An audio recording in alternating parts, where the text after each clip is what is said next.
Hey, welcome to Strategy Shorts episode 5, Deck Building 101. Today I'm going to go over a basic process for building decks of your own from scratch. Quite a few people have suggested they're uncomfortable with deck building or find it difficult to approach in either in a new game or in general. And so I wanted to go over it kind of from the ground up and talk about my process for building a deck through a worked example. So the new generals came out today as I record this. And I built a deck because I couldn't resist. I built a Maeve deck because Maeve is awesome. So Maeve is one of the new generals for those who haven't seen her. She is an Abyssian general. Her Bloodbound spell destroys a friendly minion and replaces it with a 4/4 husk, and then she takes 2 damage. So my plan was I wanted to build a deck with her, built around that Bloodbound spell a bit. And how do I go about this? So the first thing to do when you build any deck is decide on your plan. It doesn't have to be a particularly strong plan. You don't have to have a plan of like, I'm going to play this on turn 1, this on turn 2, this on turn 3, and so on. Although if you want to go to that depth, go for it. That's a good plan too. In this case, I wanted to just make some use out of Maeve's Bloodborne spell, and I figured that a good way to do that would be to play a tempo deck. So for those unaware, tempo is essentially momentum. Is the idea of doing more than your opponent or maintaining a lead on the board and being able to dictate the flow of the game because you're ahead in terms of speed. You have more stuff in play, so you can dictate the trade. So you're playing more spells than they are, so you're removing their stuff and developing your own at the same time. And they're only playing stuff that you're killing efficiently. So Maeve's Bloodborne spell can very efficiently upgrade a cheap minion, which didn't cost very much, into a big one. You can play a Blood Tier Alchemist, or if you're really keen, replace a Dream Gazer, and then you can play a 4/4 for essentially 1 mana. So you get a 2 mana 4/4 or a 3 mana 4/4. Maybe it already had some effect when the original minion came into play as well. And so that's just very efficient, and so that lets you get on the board quickly and stay ahead when you're already favored. So I decided I'm going to build a tempo deck. And to do that, I'm going to build a low curve deck with lots of little minions in that can take advantage of Maeve's BBS so that I can spread out on the board early and then upgrade my stuff in order to maintain tempo into the mid game. And I also wanted to include a couple of cards that directly synergized with it, namely Desolator and Cryptographer, and a couple of others that came up along the way.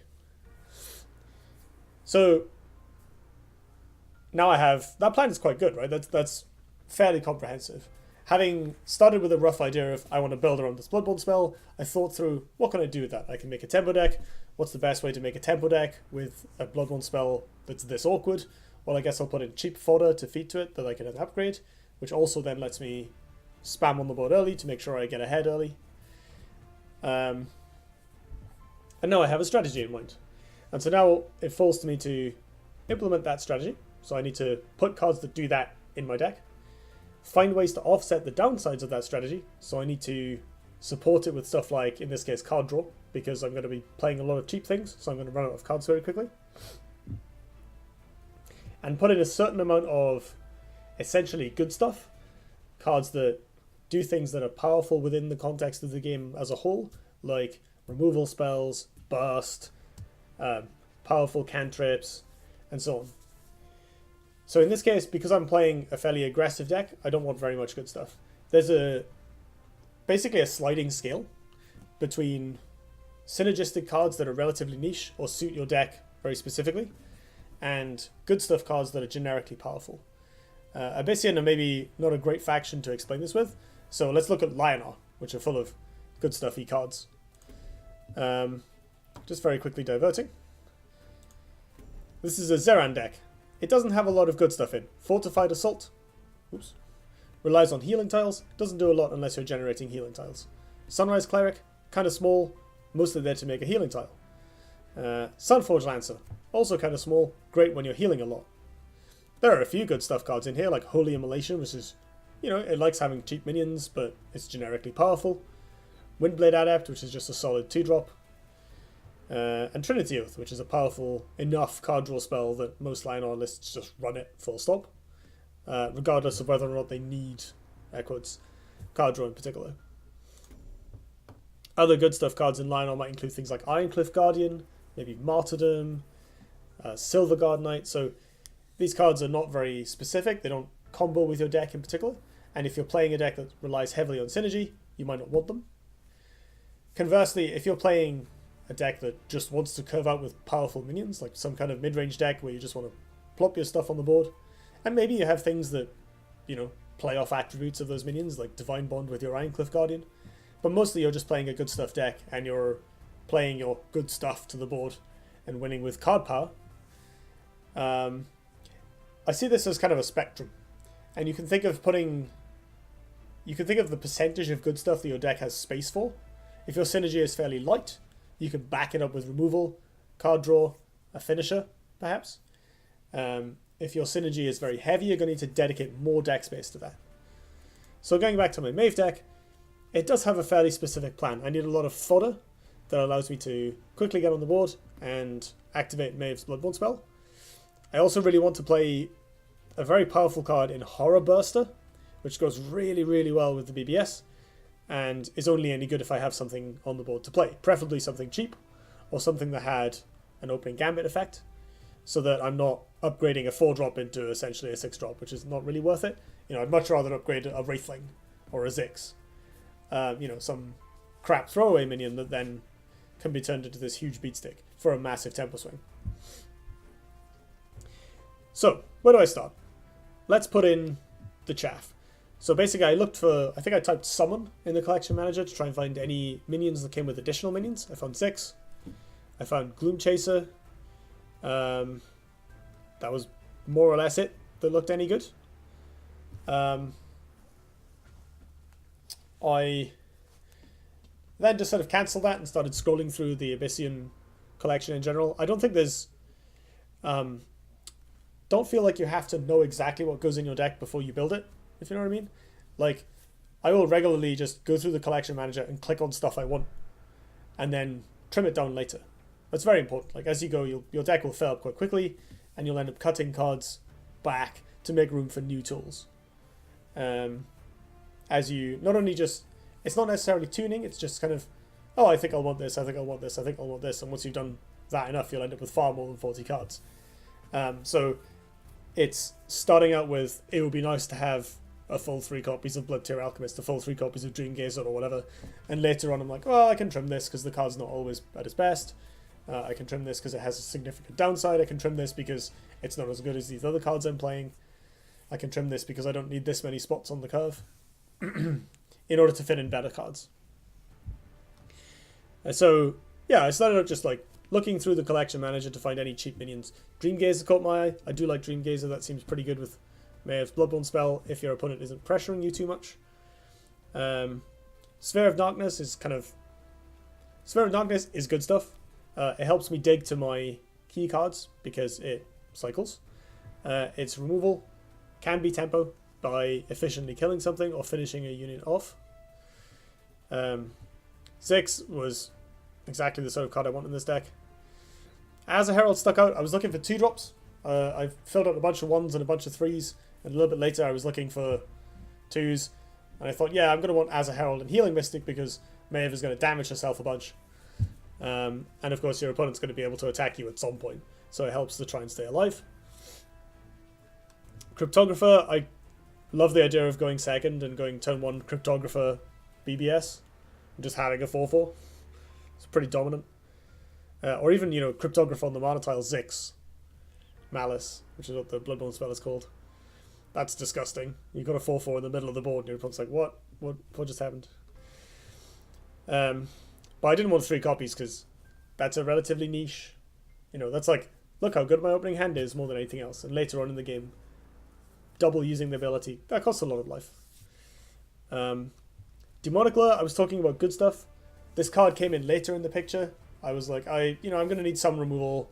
Demonicler is very good if you're an aggressive deck because you don't necessarily mind about the unit making its way back to you.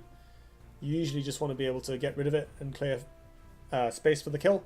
I have no idea if that's right, but since Cass has Punish and Lilith has Ritual Banishing, but Maeve doesn't really have a removal spell like that, I figured it was best. She actually kind of does, but I'll get to that in a sec. Gloom Chaser, I found this when I was searching for minions that summon multiple minions. Gloom Chaser is not a very good card, but I think it synergizes quite well. Healing Mystic, I covered earlier. Bound to Mentor, again, I found this when I was scrolling through the collection manager. This card is quite powerful, and although it's a little undersized, you can have some very swingy turns when you play a minion that's been discounted by 2. Plus, Sentinels are awkward and will make your opponent play off curve in order to play around them, which makes them also good for maintaining tempo. Horrorbuster, this card is disgusting with Maeve, I think. It looked pretty good, and I've played a game with this deck, and it was really good. Mindlathe? Mindlathe is kind of Maeve's punish, at least until the expansion comes out and presumably gives her something to do. I think this is going to be... It's a lot of life, because you have to attack the minion and then take a further 2 to sacrifice it. I've put in a couple copies just because I want to try this out. Mindlathe is also a very good card for tempo swings. Like, you can efficiently remove 2 minions with it in many situations. But it's partly there just to see if it functions as a good removal spell with the BBS. Desolator, this is part of the game's late game plan, the deck's late game plan, because you don't just want to peter out. So we're getting to the point in the deck now where I'm kind of fleshing out the rest, essentially. I filled in a lot of cheap cards when I was looking for them, and then I went back and said, okay, I need some removal, let's put Demonic Lures in, maybe let's try Mindlathe. I need some healing, we've got Desolators, we've got Healing Mystics, Azure Heralds. I need card draw, so the Spelljammers came in, and then at some point I thought, well, I'm an aggro deck, what's the best finisher in the game? This guy. So obviously some Revenants came in. A Desolator was definitely a card I wanted to include, because it synergizes really well with the Bloodborne spell. It helps, no cards, 5 mana, make a 4/4, deal your opponent 2 damage. That's really good. So that's definitely something I want. There's a lot of cards that could go in that vaguely synergize. I just realized Grove Lion has a cute interaction because you can use the force field to absorb the 2 damage. Whether that's worth it, I don't know. General opening Gambit minions, maybe have a look for small 4 and 5 drops that have some powerful opening Gambit effect. Things like Ash Mephit, is that worth it? Probably not, but it's an interesting option. There's no magical art to being able to figure out every single card that can possibly fit in your deck and exactly how many numbers of them you want. A lot of it is literally just okay, I've got a plan. I'm now going to search some relevant stuff in the search bar, or just sit there and start scrolling through my collection looking for, that could go in, that could go in. Yeah, this is better than this. This is an upgrade to this. Over time, you'll develop more of a sense of when a card becomes worth it, or at least worth trying. Desolator is a great card anyway, and it's pretty obviously good with Maeve's Bloodborne spell. So that's kind of a shoo-in. Something like Gloom Chaser, is that worth it? Maybe. It's not an amazing card. It's obviously quite nice when you play it and then upgrade the 1/1 into a 4/4 on turn 3, but as a 2-drop, it's a bit underwhelming. How much healing do I need? I don't know any of this yet. I genuinely don't. This deck might be terrible. I've played exactly 1 game with it. I won, narrowly. It was hilarious. That was good. But, it might be terrible. I don't know. The important thing is to embrace that and say, okay, I'm going to try as much as I can to find, 39 cards that go well, that fit this plan. That's the important bit. Make sure they all fit the plan. That support each other reasonably well, and look like they work. You still need to make sure you obey the law of mana curve. So if you look at the top, right here, the game actually handily graphs out your mana curve for you. If you haven't heard the term before, it's basically if you draw an imaginary curved line across the top, it's the sort of shape of your distribution of costs. This deck has quite a compressed curve, so it's not a great great demonstration of it. Let me look at this. This is my Alabaster Titan deck. So as you can see, this has a swelling towards the middle, and then a bit of trail off at the top end, which suggests that it's a mid-range deck, because it relies on a lot of these powerful 3 and 4 drops that you can play early, but that have a high impact on the game and not embarrassing top decks. Whereas this Maeve deck, we've got loads of stuff on 1 and 2. So this is clearly a swarm deck or an aggro deck.